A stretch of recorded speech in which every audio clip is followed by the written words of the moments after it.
शिवराज गायकवाड मित्रपरिवाराच्या वतीनं कॅबिनेट मंत्री नामदार नितेश राणे यांचा भव्य नागरिक सत्कार सोलापुरात करण्यात आला। या कार्यक्रमाला हिंदुत्ववादी कार्यकर्त्यांनी दमदार हजेरी लावली होती। जय श्रीरामच्या घोषणांनी संपूर्ण परिसर दुमदुमून गेला होता।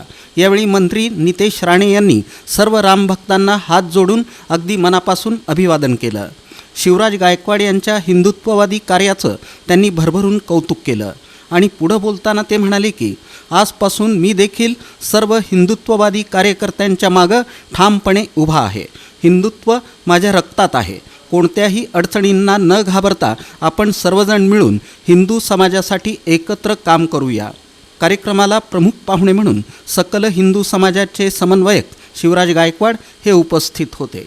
त्यांच्यासोबत युवा नेते अमोल गायकवाड, अखिल भारतीय हिंदू महासभेचे सुधीर बहिरवाडे, अर्जुन सिंग शिवसिंगवाले, यशवंत जाधव, सतीश आनंदकर, हरी जाधव, राजू कोळी, दत्ता जाधव, ओंकार जाधव, प्रवीण जाधव, किरण गायकवाड, श्रीकांत गिड्डे, हर्ष माने, शुभम दांगडे, अजय नल्ला, लखन दांगडे, राजू परदेशी, सिद्धू कानडे, रोहित यादव, शुभम कजाकवाले, जयसिंग कल्लावाले, कैलास सत्तारवाले यांच्यासह अनेक जण मोठ्या उत्साहात उपस्थित होते।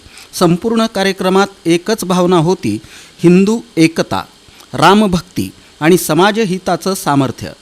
हा सत्कार सोहळा सोलापूरच्या इतिहासात नोंदवावा असा ठरला हे मात्र खरं।